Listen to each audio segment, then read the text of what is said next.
All right. Welcome, everyone. I hope you're having a great Monday. We're so happy that you're here with us for the fourth and final masterclass for the year. We're here to talk about events, and we're very excited to have you here. If you wouldn't mind taking a moment to just share where you're joining from, we would love to hear where you're at in the world as we get kicked off. First, a quick message from our sponsors.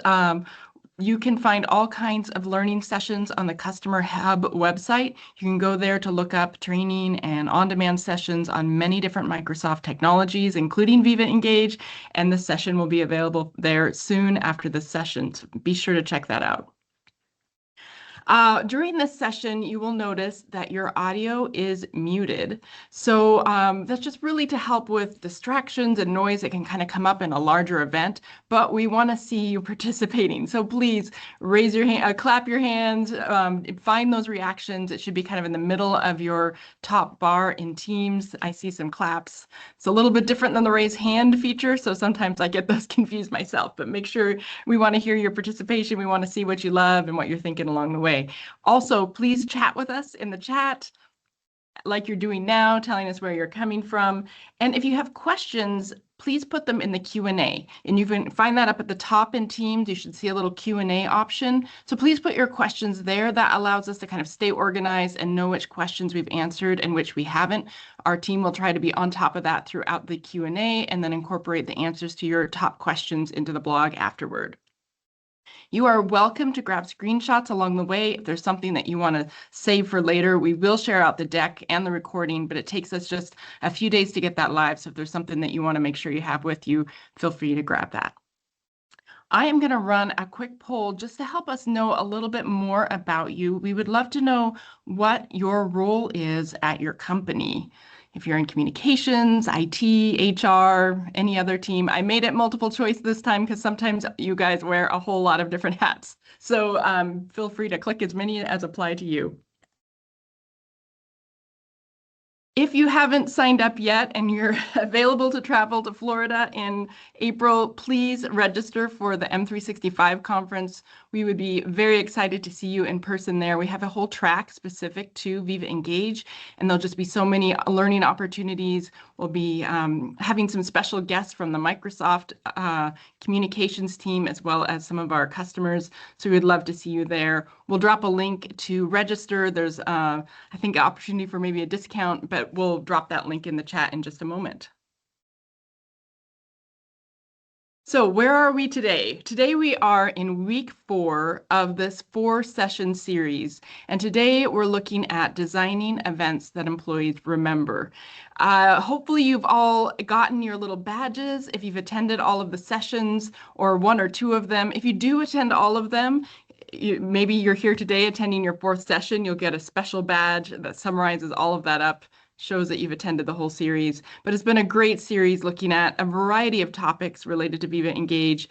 And like I said before, you can find those recordings and decks out online. We'll share a link to that in just a minute, but you can find all of that great content and refer back at any time you need to. We hope you've enjoyed it. We did get some messages from a few of you saying you didn't get your certificate for the last session, campaigns and storytelling. So feel free to grab it now. We're sorry that we missed that last time, but feel free to take a quick screenshot of that so that you have that proof that you completed that session. And then if you're wanting to look at more learnings around live events and AMAs, you can look back at last year's series and you can find the session live events and AMAs. You can see it here on the screen. So feel free to look back at that if you want a little bit more context on event-related topics. And if you want to be in touch on a day-to-day basis with the Viva Engage team, hearing the latest of what's new in the product, opportunities to maybe get an early look, opportunities to ask questions and just be part of the Viva Engage community, you can join us in this customer connection community where we all participate and you can chat with us at any time. So that's a great way to get in touch with us and stay in touch with us from week to week. We would love it if you would share your highlights from the masterclass on Viva Engage. Be sure to tag Allison Michaels so that we can see what you're up to, and any others of us on this call. We would love to see what you feel and what you learn from these sessions. But that's a great way to just wrap up this great 4-week series and hear what you learned. So with that, I am going to hand the session over to Dan, who I believe many of you probably know and is really our leader and expert in everything events in Viva Engage. Dan, you're on mute. Thank you so much, Sarah and Allison, for putting these sessions together. Steve, really appreciate everything you do for our customers. And for all of you who are taking time to join us today, thank you and welcome. Our goal is really to make this a valuable session for you. So let me tell you a little bit about how we're going to approach the session, and then we'll dive into the content. So, make sure I've got control of it here. There we go. We've got a lot to cover today, and we're going to treat it like peeling an onion. So we're going to start by looking at the onion as a whole, and then we're going to peel it and get down to its core. So at the beginning, we're going to look at the sort of end-to-end experience of what we're delivering, the news. You'll then see it in action with demos. Then we'll dive into the actual features and finally into the technical details. So we're going to get deeper and deeper along the way. During the first two segments of the session, which is sort of my introduction and our demos, you can really sit back and enjoy and absorb the whole thing. And then we'll go into all the details and certainly have plenty of time to answer your questions.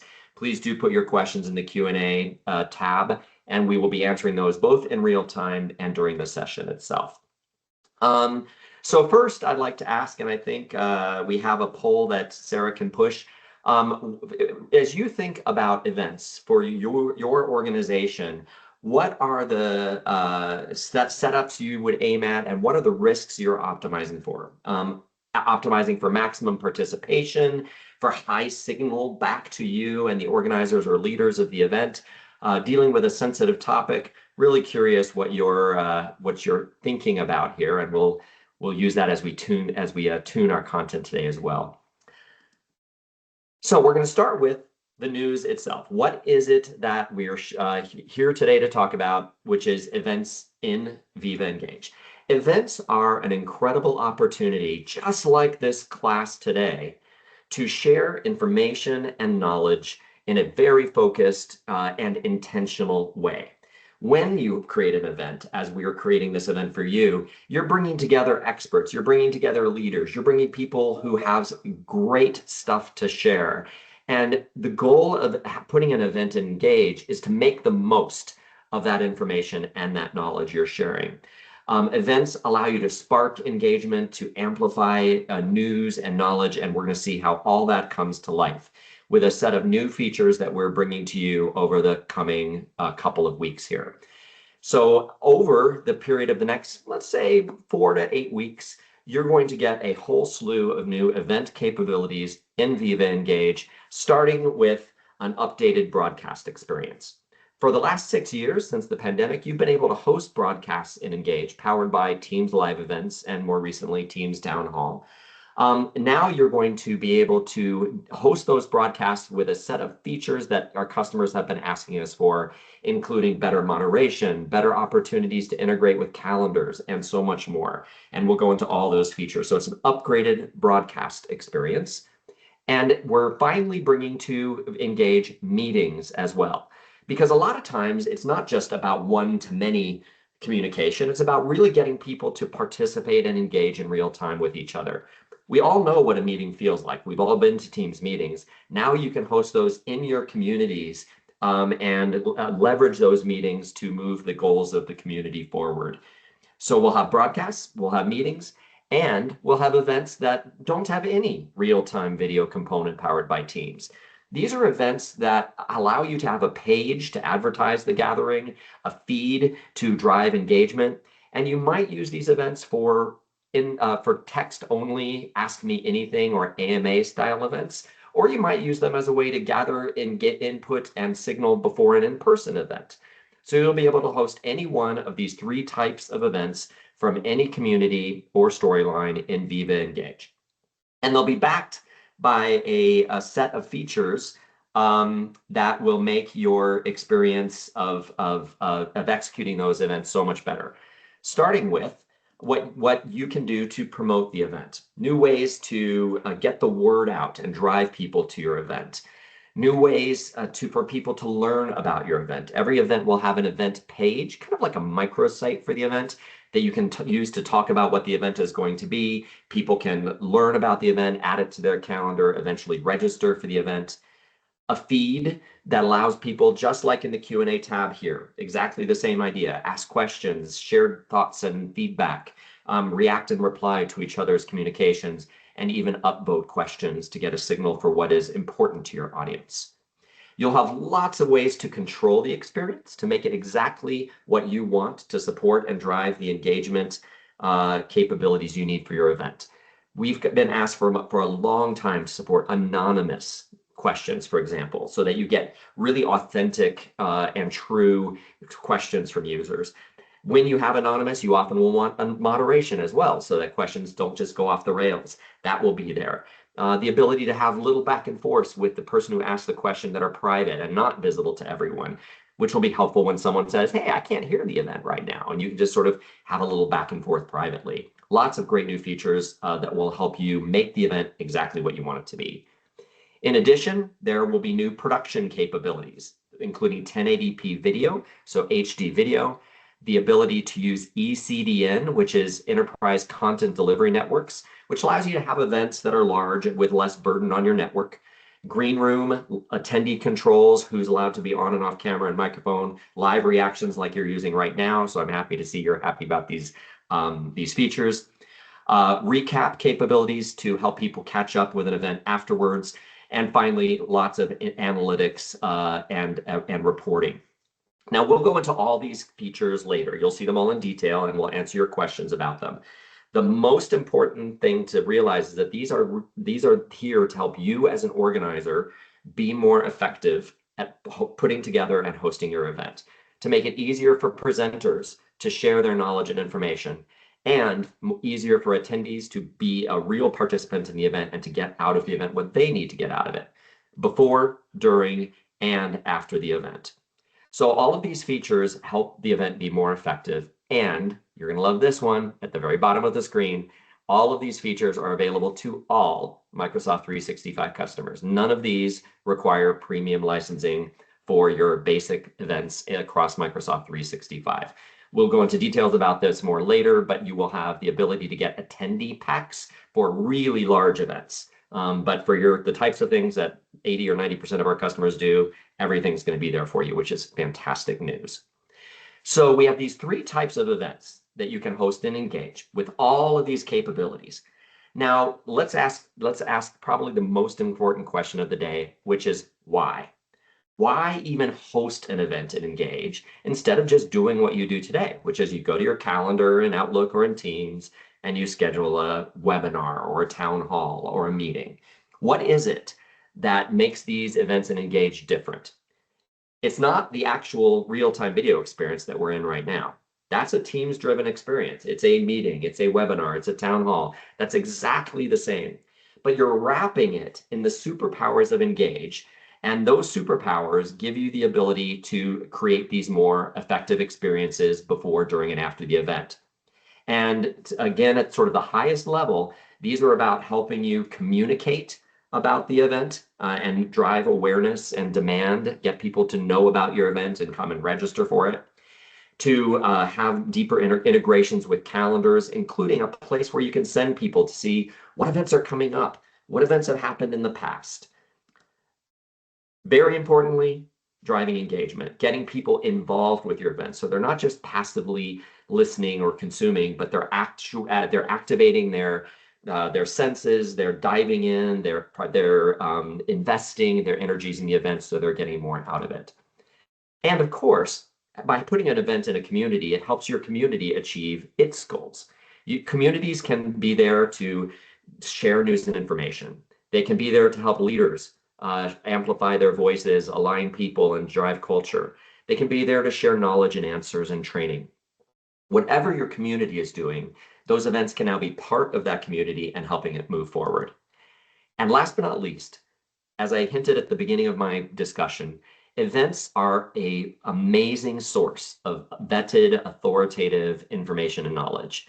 And one of the best reasons to host them in communities is because that knowledge then becomes something that people can use after the event is over, because the content of that event, the recording, the questions and answers, the information that's shared, become part of the group, part of the community, which means it's available to people who have access to that community through search and even through Copilot.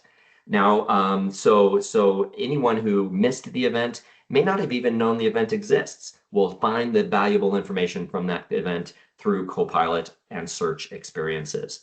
So it is a Teams webinar. It is a Teams town hall, but it's wrapped in the social and knowledge sharing capabilities of Engage that give it all of these superpowers. So with that setup, let's see these 3 event styles in action in some demos. Pallavi? Perfect. Thanks for setting the stage for that, Dan. One of the important things is that we've introduced meetings and broadcasts. The in-person and text-only experience is something that you're a lot more familiar with. And so as Dan mentioned right at the beginning, right, think of these videos that you're going to see next as a way for you to just sit back and relax and sort of just absorb the whole end-to-end experience. There will be a lot that's shown here because there is a lot of capabilities that we're bringing to the table. Don't worry if you're not able to sort of digest all of that. We are going to spend a significant amount of time in the session going through each of these capabilities in a lot more detail. But our idea with these upcoming videos is to sort of show you the end-to-end flow for the organizer as well as the attendee. So we're going to start off with the community broadcast experience, right? This is the leader-led events such as your employee town halls or product launches, etc., where you sort of have more of a one-to-many communication. So let's see a quick video of an organizer in action leading to this community broadcast. So they're going to cover 4 different stages. They're going to do the creation aspect of it, the moderation aspect of it, production, as well as the post-event experience. So yeah, just sit back and relax and just try to take in the end-to-end experience. So here we have Megan, who is a corporate communicator, like many of you on this call, and she wants to set up the Zava employee town hall for the month of Feb. So she goes ahead and goes to the event creation page where she can fill in all of the details, such as the title, the description, whether she wants to host it in a community, which she does in this case. She goes ahead and enables broadcast because that's the sort of event type that she wants to go with. She can then add different co-organizers to this event as well as presenters to this event and feature some of those so that they appear more prominently on the event page. And towards the end, she can then set up all of the different engagement options. We have really worked hard to make sure that there is a lot of customization that we offer to you all. So we'll go through these in detail later in the presentation. But just one important point for you to note is in this event, she does want to enable moderation to keep it a little bit more curated. Once she creates the event, she lands on this wonderful event page, which is the heart of the event and has all of the different events. But how do you really get people to come to this event? You have to promote it, you have to make it discoverable. One of the ways that we highly recommend folks to do that is by sending out community and storyline announcements. So one way to do that is copy the event link, go to the community, and just as you may be familiar with as a community admin today, promote the event with the details around it. So that's what Megan is doing currently. And with that, she's going to post that community announcement within the Zava News and Events community. As she goes ahead and posts it, it will obviously trigger a notification. And if you have missed that announcement, we now have smart notifications. So this goes out smartly versus bombarding everyone. Next comes the moderation part, where she had accepted questions from the get-go once the event was created. Now she's going to have to either publish or dismiss those. She's going to go ahead and publish the ones that she would like to address during the event or are relevant. And for the ones that you see right now, this one is this is a question that's not relevant. So she's going to go ahead and dismiss it. And she can also reply to the poster on why she's going ahead to dismiss it, just in case they might have any follow-ups to that. Now, all of these questions that she has dismissed are always going to be available in case she wanted to restore those, because sometimes she might make an error or after some context, it might be clear why this question was posted in the first place. So yeah, this is the event feed with the published questions available for all attendees to view. And then comes the big day, the D-Day, where she has to produce the event. She can click on Join Broadcast from the event page, and that will open up the Teams experience from where she can do the production aspect. This is extremely simple and will be very familiar to you all if you have hosted town hall experiences on Teams. Go ahead and share whatever you want to show to the attendees and use the manage screen option on the left-hand side to be able to curate what you want to show to attendees. When you feel confident with that, just go ahead and start the event. That's extremely critical to make sure that streaming starts reaching your attendees. So that's what Megan does. And in very few simple steps, she now has the stream running. Now, of course, Megan would also want to interact with attendees while the event is going on. So while she's sharing her screen and the presentation and speakers are, sort of sharing their presentation, she can continue to interact and engage with the audience using the Q&A tab. As Dan has mentioned, it's extremely critical to note that this is the same event feed that you saw in the pre-event experience. All of that context comes in, all of those conversations continue even during the event. So you can go ahead and interact with the participants by reacting, upvoting, comments, and we'll go through each of these engagement options in more details in a bit. But all of that's available for you to do. You can also post in any new questions or discussion posts that you may want to. Ultimately, the event gets over. What a relief. And a bigger relief is the fact that the video on demand becomes available immediately after the event has ended. That is extremely important for folks who may want to come and review the event, or for folks who may have missed it for a variety of reasons to come back and still not lose context from that. As you can see, there is also going to be the option to update this recording. So if you wanted to snip out a few elements and curate it a little bit more to your liking, as an event organizer, you can do that. So we want to make sure that, as Dan mentioned, all of this event content, knowledge, and really valuable content isn't really just requested within an event, but it's available both as a recording as well as all of these conversations much after the event has ended. So that was the organizer experience. It might have seemed like a lot, but let's be honest, organizers really do a lot. And like I said, we will go through each of these capabilities in details in a bit. But before we do that, I do want to also show you the flip side of things, which is the attendee experience. So for this attendee experience, we're going to be Nestor, who is an employee at Zava. And while he's on Engage, comes across the same announcement that Megan had posted here. He looks at it and finds it extremely engaging. And so he decides to click on the event link and go to the event page. One of the things he does first is add it to his calendar, because if it's not in your calendar, is it really happening? And then the next thing he can do is interact with all of the posts that have been made by both the organizer and his colleagues like Patty. So he upvotes a question that he liked from Patty.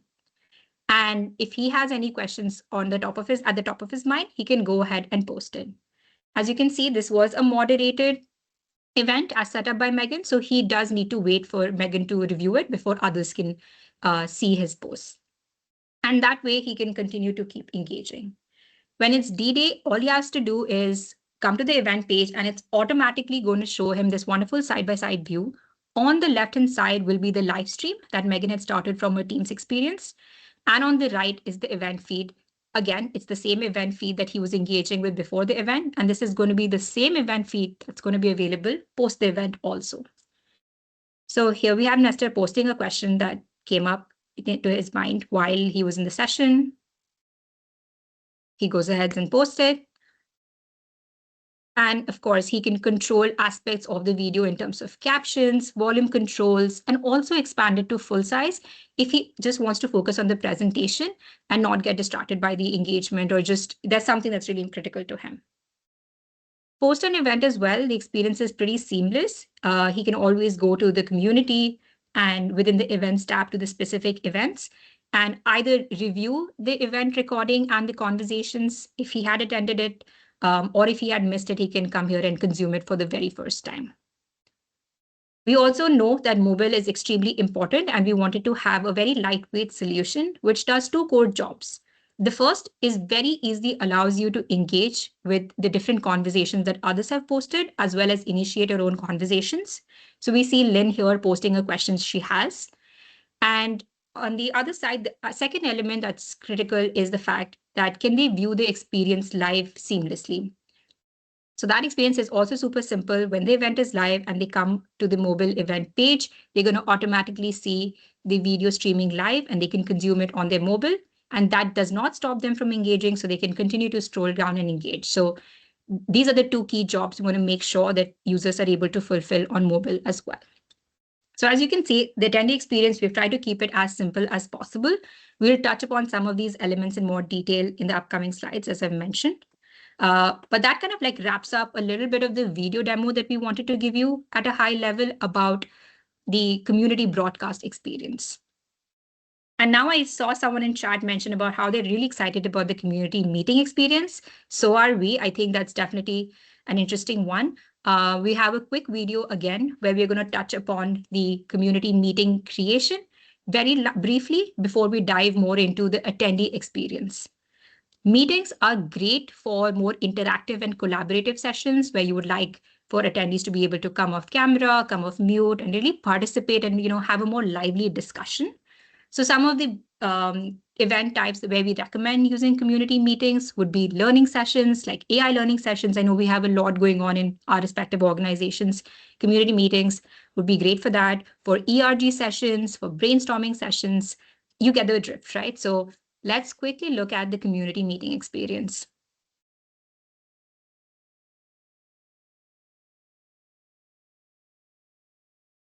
So for the meeting creation, we're going to look at the case scenario of the Copilot and the AI community, where one of the community admins, Nestor, wants to host a Copilot learning session. And he's able to do that because he is a community admin and has the right Teams policies that allow him to do that. He's going to go to the same creation experience. It's exactly the same as the broadcast experience where you just choose meeting instead of broadcast. So we didn't really focus on that too much. And once he arrives on the event page, he can do the same production process. The experience we wanted to show you more in detail was the communities in team experience that's coming to you soon. So Nestor gets this message from his colleague that there is this really cool event that's happening in this particular community on his Teams chat. Without having to leave Teams, he can directly go into communities in Teams to that particular community, and which is the Copilot and the AI community. And within the events tab, he can go ahead and explore all of the different events that are happening, including past events as well as the upcoming events. So now that he is in the events tab within communities and teams, he spots the one that his friend had messaged him about, which is the life-changing magic of getting stuff done with Copilot. I think that's a lesson we could all take. So he arrives at the event page, and as he did, as you saw in the broadcast experience, from within Teams also, they can continue to engage with posts by the organizer, posts by the attendees, and also add any questions or discussions of their own. So that's what you're able to see on the screen right now, the whole interaction pattern. As I had mentioned, we will spend some time going into more details about all of the different capabilities that we offer within the event feed. What you're going to see in this video is a brief visualization of that, which is the post anonymous concept that Dan also touched on briefly. That is your ability to post without putting your name against it. And it is a truly anonymous experience, so the user cannot be tracked in the organization. It does allow for a lot more transparent and real conversation to happen because it provides an environment for psychological safety. And capabilities like that is something we will discuss more in detail, but just wanted to give you a quick view of what's possible. Joining experience is also extremely seamless. Within Teams itself, when you're on the event page, you can just click on the join meeting button that livens up when the meeting is live. And then you're joining the meeting experience, which you're already all very familiar with. So there's nothing different in that.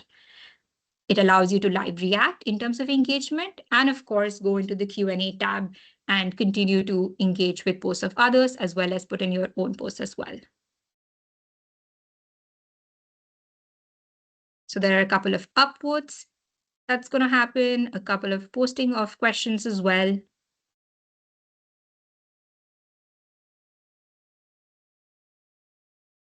Or discussions in this case. One common pattern that we see is that during the event, we get a lot more discussion posts that is just more free-flowing versus more curated questions. And again, we'll share some best practices in how to sort of set up your engagement controls before, during, and after the event as well as we go to our best practices session.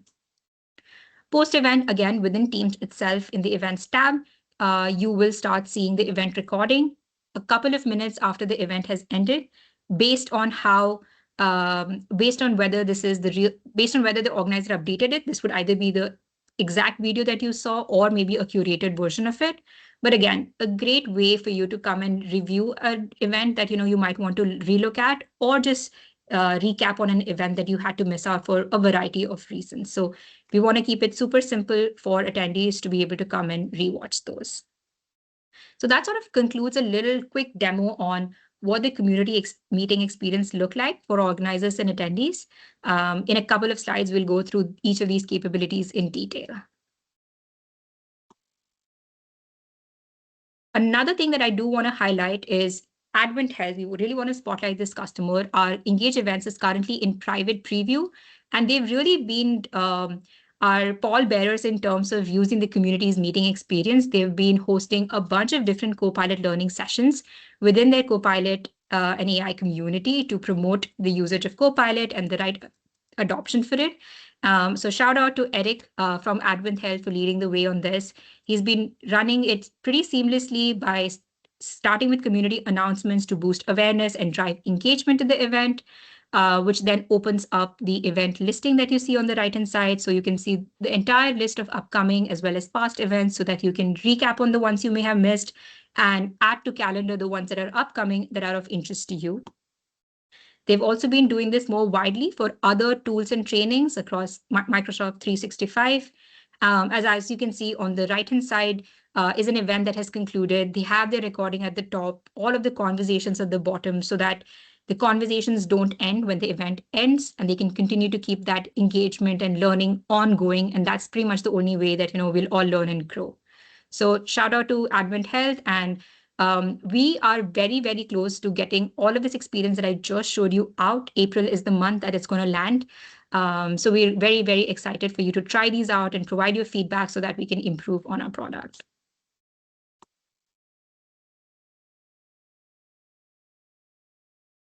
All right, folks. Thank you, Pallavi and Dan, for really doing the walkthrough. As you saw, like the breadth of what we are bringing to you is amazing.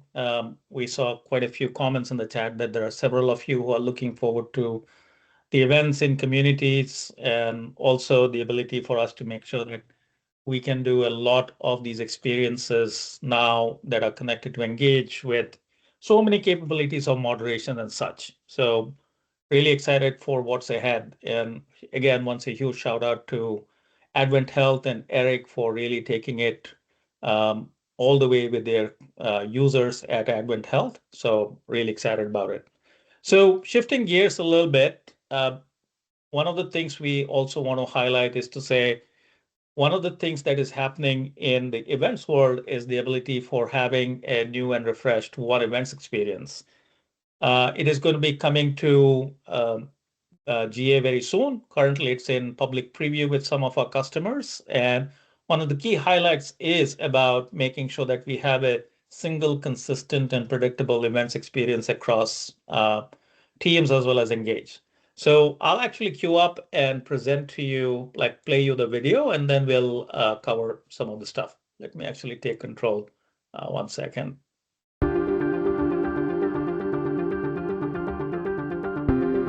Welcome to the new Microsoft Teams events experience, where discovering, creating, and managing online and hybrid events is easier than ever. Organizers now have more reach, control, and flexibility to deliver engaging experiences for audiences of all sizes. The new Events app in Teams is your one-stop destination to discover upcoming events, keep track of the ones you'll attend, and create your own. Event creation in Teams is easy and intuitive, starting with a single entry point for any event. If you need to set up an event quickly, pre-built templates make it easy. Choose from familiar formats, such as hosting a large-scale town hall or an interactive webinar. The new event creation experience gives you the flexibility to choose settings that best fit your needs through a streamlined, integrated scheduling form. Once configured, the event can be saved as a template for future use. You can also extend the reach of your event by directly inviting attendees and making it discoverable in the Events app. This is also your hub for managing events. No more searching through calendars to update details or track registrations. It's all in one place.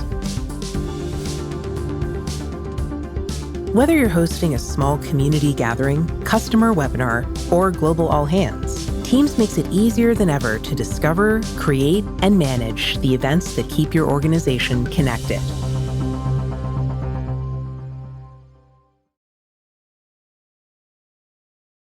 So this was recently announced that we are bringing this capability. There's a lot of the experiences that are lighting up. The key highlight that I want to really mention to you all is this will be the place where your engaged connected events will also show up.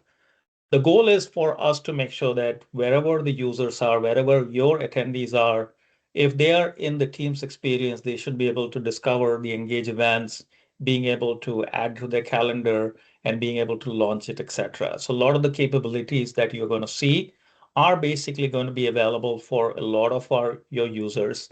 And in the future, it'll be much more cohesive with more of the experience of Engage lighting up in the events experience. So yeah, it's already in public preview with some of our customers. We are working very closely with the Teams team, and we're looking forward to making sure that we can get your feedback as well. Perfect. So far, just to do a quick recap, we've been sharing a lot, but this is all important information, and we want to make sure that you leave this masterclass feeling very confident in your ability to drive successful Engage events. So sort of doing a little bit of a quick recap on what Dan had alluded to right in the beginning, which is why even host events in Engage versus just doing it directly from Teams, right? So the key pillars that he spoke through were these 5: communications, calendar, engagement, community, and search and Copilot. Through the demo and a lot of what Dan and Raj have shared, you would have at a very high level understood everything, all the goodness that comes with Engage events. But now I want to spend some time going more deep into each of these, because from a lot of our customers, and I'm sure from many of you, we have a lot more questions on the details, right? Which is a lot of times what makes or breaks an event. So let's go through that. The first thing I want to focus on within the communications bucket is demand generation and calendar invitations. Today, there are 2 ways to do that, 2 offerings that we have. The one is for you to send out an invitation, which is you want to drive visibility through your calendar more proactively. And then the second bit is to allow attendees to opt in, which is more meant for users to sort of discover events that they are interested in and then go and opt in for those. So talking about the first one, which is where you send an invitation. Okay, the build is building up a little differently, so I'm just going to go ahead and click through this quickly. Right, so for the first one, which is on the left-hand side for send an invitation, we have 2 offerings available today, which is you can forward the organizer invite. What that means is that today, for any event that you create on Engage, you will have an organizer invite that directly goes to the organizer. The organizer can then choose to add the right audience to the invitees list, update the body as they would like, and send that across. So that is the first option. The second option is that you just take the event link and create your own new invite and share it. This gives you a lot of control over when and to whom, as well as what you want to share to your attendees in that invitation. This is something we see a lot of our corp comps do for the employee town hall events that we have within Microsoft. Now, the other bit that's upcoming is the ability to invite community members. Today, you do have to use a distribution list if you want to reach out to community members. But what we're working on is very soon within the Engage creation experience itself, Engage event creation experience itself, you can directly choose it in communities that you want to invite, and we will send an invite to those. Again, this will also give you that degree of control of when you want to share it. Now, talking about the second part of the calendar invitations, which is for the events where you want attendees to sort of explore and discover and opt into those, what we offer today already is the ability to add to calendar, which you may have briefly seen in the demo as well. On the top right, you can go ahead and add to calendar. What that does is it adds an ICS file. So that is a static file. What we are trying to work towards and will be landing to you pretty soon is the ability to add to calendar dynamically, right? So it's not a static file. Rather, it is dynamic. So if an event organizer makes updates to the event details, time, or any of those things, they are synced to the attendee added to calendar invites. And of course, another big one that we're working on that's going to come soon this year is the ability to drive registrations. I know this has been a long-standing ask and is extremely critical for a lot of events that you all do, and we are going to support that by offering capabilities around requiring approval, having a wait list, capacity limits, and also allowing for custom registered questions. So all of this, just to summarize, that there's a lot that we're focusing on in terms of calendar invitations, both ones where you want to share proactively and also where you want attendees to opt into the experience. Another aspect of communications that I do want to talk about is announcements. We did look at announcements as well briefly, right? So announcements are something that you may be very familiar with if you are community admins or you are leaders within your organization.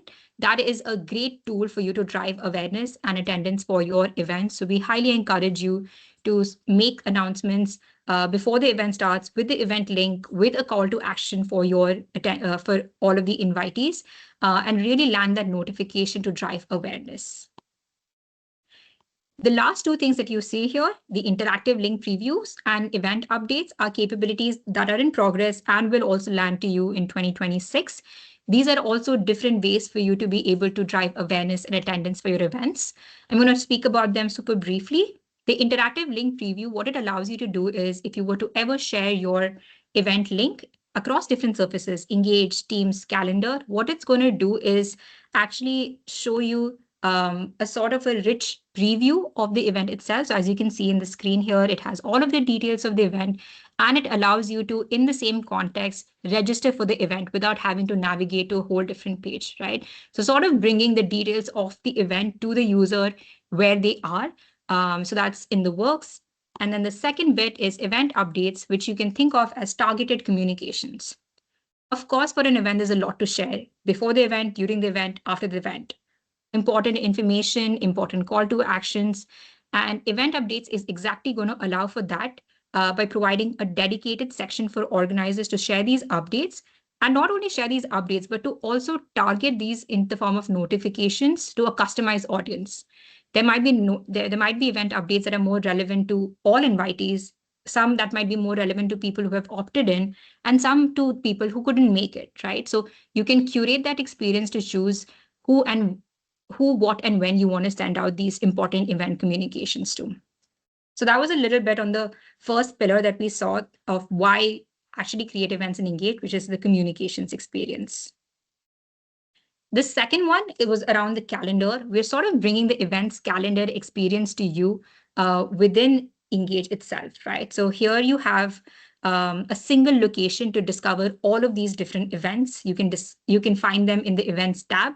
And the best part is that you can find both the upcoming as well as past events. So we've put some effort into making sure that we can sort of distribute that very clearly. Past events are very important and critical for you to be able to catch up on something that you might have missed. Today, if you had created this on Teams, it's going to be a really hard job trying to find it across in your calendar. You may or may not have access to the recording and all of that complicated stuff. Now it's extremely simplified by you just coming into the events tab within the community and looking at the events and just looking at the recording as well as participating in that discussion. So the second advantage that you sort of get is having this one singular calendar experience within Engage. The next bit that we're going to talk about is the third pillar, which is engagement. Engagement is really the heart of any event. A successful event is incomplete unless, attendees are able to engage and really get the most out of it. That's what makes an attendee want to come back and, feel a sense of belonging to the event. So now let's look at this in a little bit more detail across the entire event lifecycle before, during, and after the event. So before the event, once you're on the event page, you obviously see all of these details, add to calendar, etc. But what I want to focus more on right now is this event feed. This event feed is something that will include both questions and discussions that a user or an organizer can type in. The other thing that it will include is the event updates, which as I mentioned previously, was the dedicated section where the organizer can send their updates. That is coming soon. But while that comes, what we do allow for you to do today is pin posts. So if there is any important information that you want to make sure always shows up to the attendee top of mind, you can go ahead and pin it, and it will be the first thing that they see when they come to the event feed. There's also all of the cool capabilities like upvotes, reactions, best answers. They're all very self-explanatory.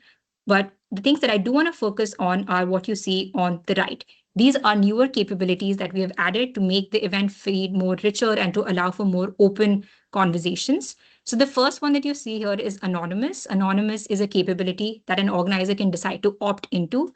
That way, an attendee can post anonymous questions, discussions, and comments. One thing to note, as I mentioned before, was that anonymous is truly anonymous, so the user cannot be tracked by the organization. So that is why we want to make it an opt-in experience for the organizer, so that you can make a call if you want to allow that versus not, depending on your org's policies.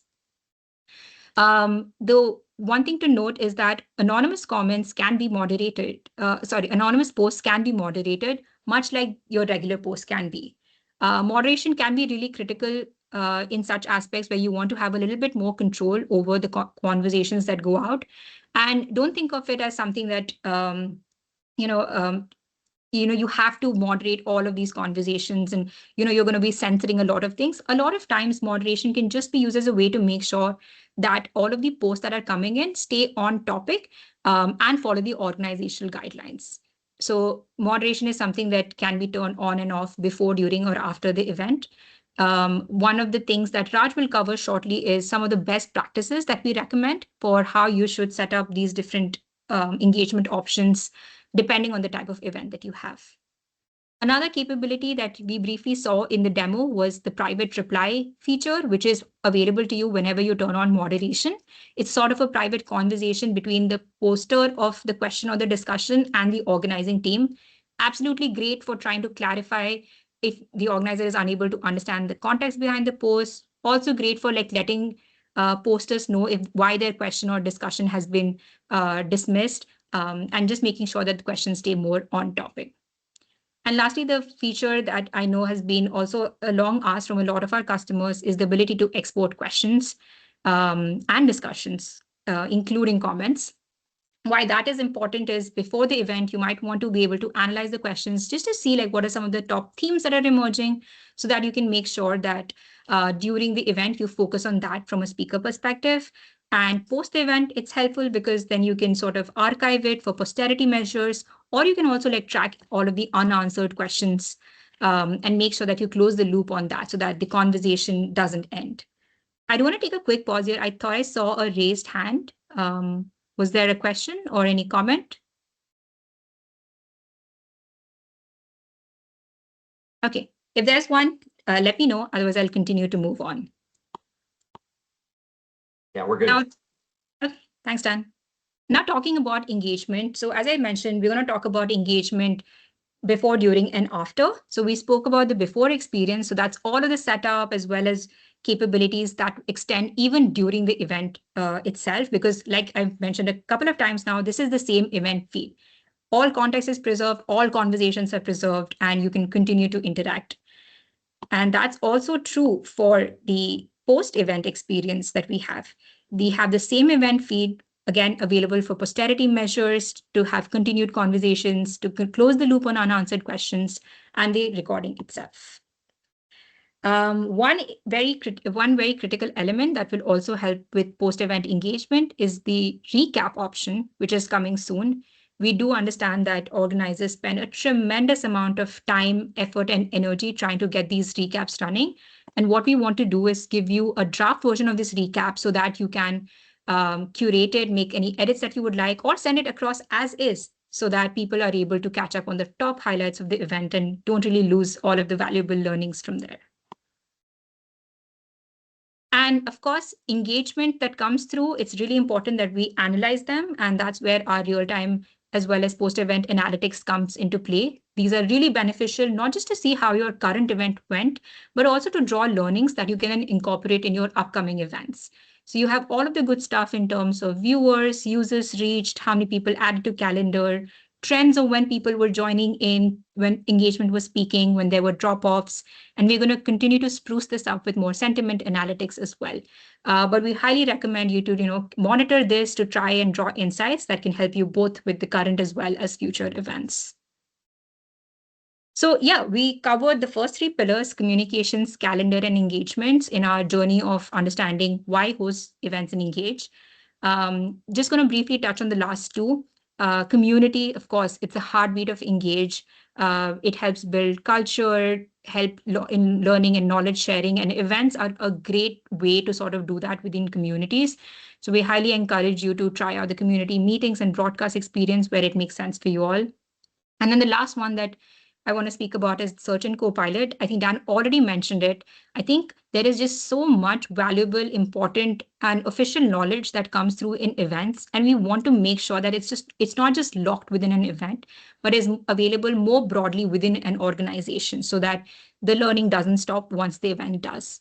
And that's where your ability to able to both serendipitously as well as more proactively discover this knowledge through Copilot comes into play. You do need a Microsoft 365 Copilot license to be able to do that. And today, for public conversations, you can already do this. And for private, we are currently in the works and we'll have an update for you sooner than later. And now we're going to go on to what really makes a good event.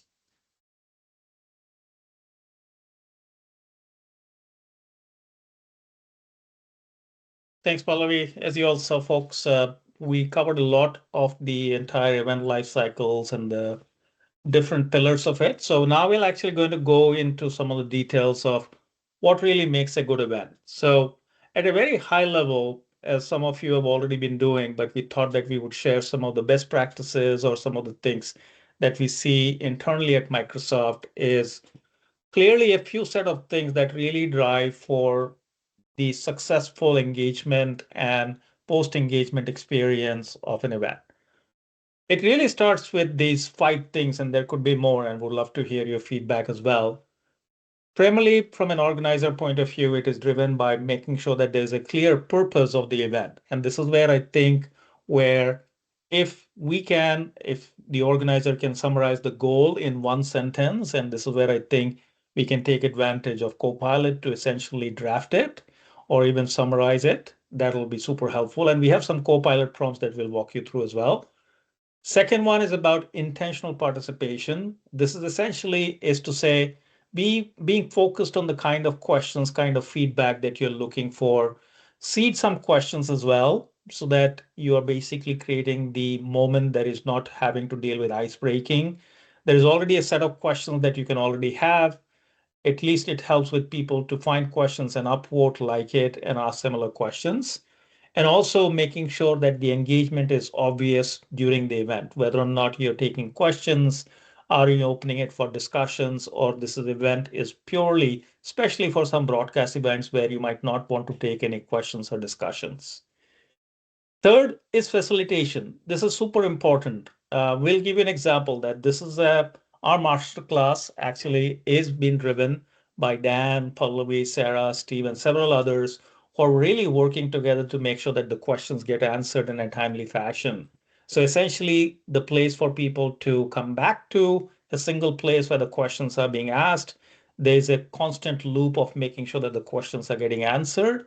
And that also drives the fact that, we essentially drives a lot of the conversation and the engagement. Making sure that the events are inclusive and cater to people's styles is also equally important. So you saw in one of the things that Pallavi showed that if your attendees are not comfortable asking the questions, support anonymous posting. That really allows for people to basically have the ability to ask questions in a manner that they feel comfortable asking the questions or having the discussions. And finally, when the event is over, it is not done. And we know that you as organizers know it more than anybody else, that to make sure that the event information is shared back, the highlights and the recap and the recording, etc., is done. Also making sure that there are some unanswered questions that get answered, and also follow up with surveys, etc. So this is at a very high level that we do. Now we'll actually go in through some of these specific ones. So starting by basically promoting the event. So this is an example we have shared in the past. Rajesh Jha, who is our E+D president, he actually does his quarterly town hall. His chief of staff and his comms team are very diligent about making sure that the event gets promoted. This is where I think the Copilot does a really good job for the organizers to summarize or basically create a storyline post to say what we want for this event to be promoted as. And this also will have the proper link for the Ask Me Anything, where people can actually ask questions in the Q&A. So again, Copilot helps presenters prepare better. We absolutely believe that you can leverage it. And again, this is something that you can take advantage today. Second, Yeah, and Raj, by Yeah. today you mean this is the Copilot that all of you have. This is Correct. not requiring any premium. Yes, correct. The pre-event best practices section, this will basically about making sure that the joining of the event is effortless. This includes making sure that the invite link is available. There's a calendar invite that you want to make sure. Ensuring that you can customize the calendar invite with direct links. Again, this is a sample Copilot prompt. Feel free to snip it. Of course, we'll have the content available to you as well. But for example, rewriting the invitation to make sure that who is it for, what they will basically get out of it, and a clear, completing call to action. This is essentially going to go a long distance in ensuring that the people attending don't have to look for where is the event link, what is this event about, and it's all in the calendar invite itself. As you get closer to the event itself, sending a reminder, email, or any post in Engage to say, just to drive awareness and readiness goes a long way. And finally, as I mentioned in the last slide, having delegates and people who are working behind the scenes to ensure that the questions are getting answered in a timely manner, they're monitoring the conversations and especially the Q&A, really helps to make sure that the event is going and the flow is maintained. Next, we'll talk about before the event starts, have a pinned post so that people know that when they're about to join, that there is a topic that they can basically discuss. Write 3 short questions that I can post before the event to spark the conversation is something that you can really ask Copilot to help you with. And also help guide the audience participation, making sure that the attendees should engage, like they should ask questions, they should upvote, they should react. All these are just general practices. And this is something that we encourage that organizers, co-organizers should essentially encourage the people who are joining the event. Especially an event is thriving when there's a lot of reactions and there's a lot of discussions and conversations going on. That really keeps the flow going as well.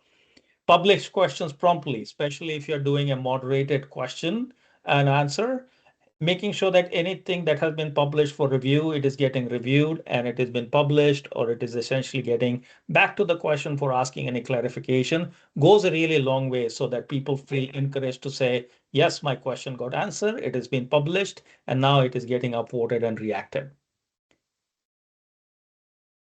This is an example of what we see as part of our own internal large broadcast events. And again, these are just suggestions. Every organization has its own mileage. These are just practices in terms of what you can configure your event to be. For example, before the event, you could actually have the notion of discussions to be off and just focusing on Q&A so that you can get more of the questions that are going to facilitate the Q&A session or the Ask Me Anything for the leader. During the event, you can turn on questions or keep it off, depending again on how the event wants to be monitored. For example, at our town hall that will be held by Satya, who's our CEO, we are going to keep the questions and the discussions both on to drive engagement and connectivity. Comments, we generally want to keep it on so that people can continue to make sure that there is the conversations and the comments that are happening. Turn off only if you want to moderate the comments and if you feel like this is one of those things that sensitive topics may come up and you basically want to keep comments off. Moderation, we already covered it. You also saw Pallavi share a lot about it. And you have the tools of basically going and making those adjustments in the options that you get. So go ahead and try those on. Again, no one size fits all. All our organizers, all of us basically have different ways of organizing these events. Reactions typically is good to have during the events because it drives the excitement and the engagement during the event. And finally, anonymous post. Again, it depends on whether or not you want to make sure that if people are really uncomfortable having their names associated with the question. So you can essentially turn it on or off depending on the moderation and depending on how they want to present themselves during the event. Similarly, for a meeting or what you would call as a learning event, these are just some other examples. You could essentially keep the chat off so that you can focus on the Q&A and the topic at hand. Question and discussions are on, comments are on, moderation typically would be off, but again, depending if you want to regulate the incoming questions, you can keep it on for sensitive meetings, especially if you're talking about anything that is meant for a focus group and you don't want it to be quite open or even for sensitive topics. Upvotes and reactions. Again, this is essentially something that you will actually have to be mindful because it can lead to confusions as well. Reactions are good when you basically want to drive participation, but if you want to turn it off and you just want to drive the conversation using the Q&A, you can support upvotes and reactions over there rather than live reactions in the events. So again, at a very high level, these are some of the things. We'll share all of it. You have your own mileage. Post-event, I know we're going through a little bit for the whole life cycle. So if there's any questions in the chat, Dan and Pallavi, please raise. Post-event best practices, we covered it. Making sure that the video on demand, the recap, the highlights are shared back and connect back to the event detail page so that people can find it. Ensure that there is a performance or an evaluation as to how the event went. This is also where Copilot can really help you frame the questions or what you want the survey to be and collect structured feedback. That would be a huge suggestion to say what, like a survey would be a great way for you to understand what really went well, what can we optimize for, were there any audio glitches, were there any things that were actually be a challenge, were the challenges with people who are accessing it from phone or mobile devices. All these things of feedback are really helpful so that these can be applied and be made available for the next event that you're going to organize.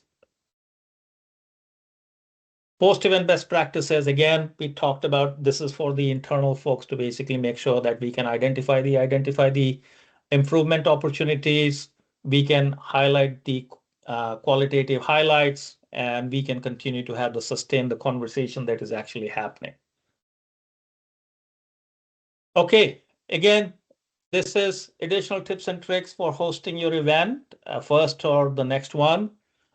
Quickly highlighting a few things like, setting up a back channel. As I mentioned, this really goes a long way. And we know that it goes a long way for us to make sure that it keeps the event going and very well facilitated. For example, this masterclass has a back channel where we are basically making sure that any questions that are being asked, that there's somebody answering it, we're gathering the technical details and making sure that we are responding on time.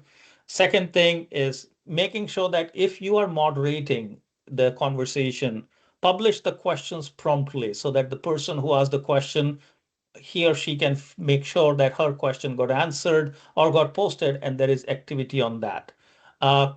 Also, complex questions don't need to be answered on the spot.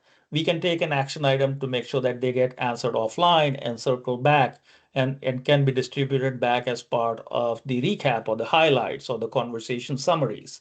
And again, share pictures of experts and leaders or behind the scene so that you can connect those people back to say, here are the people who you connected with, so that there is a direct connection that can be formed. So again, the network effect really helps. All right, that was some tips and thoughts in terms of what we see as being the drivers for successful events, both internally and some of what we have learned from some of our customers as well. Of course, we would love to hear as to what drives a successful event for you and what you think we can do to continue to make this a thriving experience for your organization. Okay, shifting gears a little bit. We'll go cover the technical details and leave a few minutes to discuss any questions. What you saw today from the introduction from Dan and the demos and the pillars and what is coming, that's all about the new capabilities that we are bringing. So as with Teams live event, that is essentially on a path to be not be available. This is in conjunction with Teams. For Engage in particular, we are going to remove the creation of the entry point for all tenants starting April April 15th. We already have sent out a message center post about it.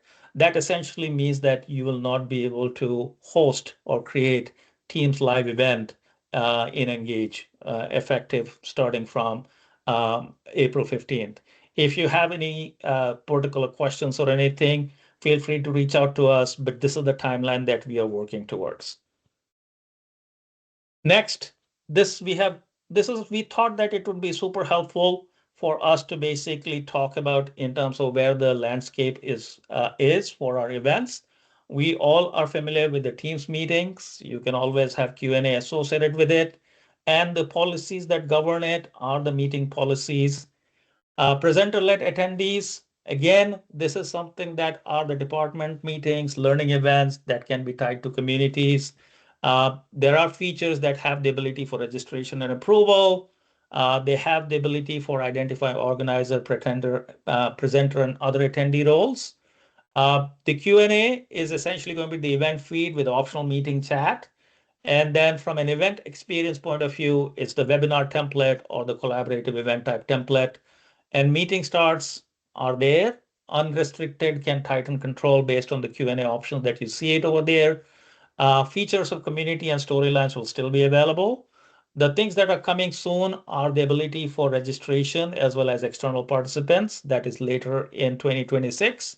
And if they are essentially going to be tied to the Engage, this is the event policy that is tied, which is part of the group. And finally, this is the last one, which is the lowest row, the last row, which is the large events, the leader-led events where you have many people joining. It's a broadcast, also called AMAs. This is essentially can be done in conjunction with the studio or can be using the Teams feed. There's very limited attendee sharing, and this is typically from presenters. And the Teams calendar is essentially the town hall. Events app in the public preview calls it a broadcast, and in community and storyline, it also will be broadcast. And the policy over here is the town hall policy that basically gets implemented. Again, the whole idea is to say across teams and events, and this is something that I covered as part of the One Events vision. We are on a journey to unify the event creation, the management, and discovery. We'll essentially end up with a coherent set of experience that will be the same across both the stacks and all the features as well. So yeah, there's a lot to be absorbed. There are many questions. Feel free to ask them in the Q&A. We'll be happy to answer. Last couple of things. This is something for your IT team and for your compliance team to know that the data residency and the retention policies are applicable as follows. If you're doing a broadcast or a collaborative event, but it is not tied to Engage, it is tied to basically the organizer, the creator. If it is tied to a community, and the Q&A residency will be in Engage, and the retention policy that comes into effect is that of the group. And if it is tied to its user storyline and it is tied to Engage, the conversation is stored in Engage, and the creator, who's the organizer or the person who owns the storyline, they are the ones whose retention policy gets applied. And lastly, one more slide to go. This is essentially, we have talked about at a very high level. Dan mentioned all the features that we shared today are going to be available to all M365 customers. And we are introducing the notion of attendee packs, which allows you to scale. And basically from 20,000, 50,000, all those numbers will be detailed out and how to acquire it. But it essentially allows you to define your attendee size based on the attendee packs that you want, and essentially drive the attendance limits according to the attendee packs to your needs. With that, I know we covered a lot of breadth, starting from what's coming in Engage, how Engage, why host your events in Engage, and all the demos, etc. I'm actually switch over to hand it back to Sarah to take us home. Thank you so much. Wow, that was so amazing. There's so many great things coming for events in Viva Engage, and we're so excited. If you want to learn more about all of these features, please check out this virtual events playbook. I dropped the link in the chat a little bit earlier on, but we'll try and add it again so it's right there at your fingertips. But you can learn much more about all of these topics. But wait, there's more. We've got just a few minutes left, but we have a few resources for you. We want to make sure you get your certificate. So please take a quick snip of the Designing Events certificate for you, if you would like it. And one final plug for the, are you guys seeing? I think maybe you are not seeing. I am not control, so you can't actually even see what I'm sharing. There we go. All right, here's the events playbook and the link there, so please check that out.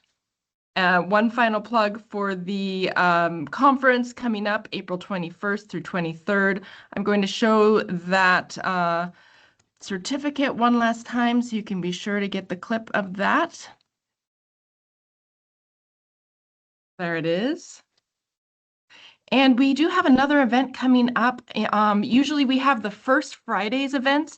This month in April, it will actually be on Thursday because of Good Friday. But we have a really exciting session planned around AI for communications and driving adoption of AI.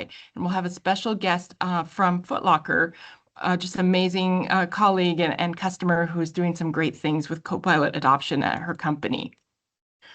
With that, we'll wrap things up. We have the All Up certificate for those who want to celebrate completing all of the series. We've really enjoyed spending these Mondays with you and are sorry to see the end of the series, but of course, make sure you're connecting with us in the customer community where we're always readily available.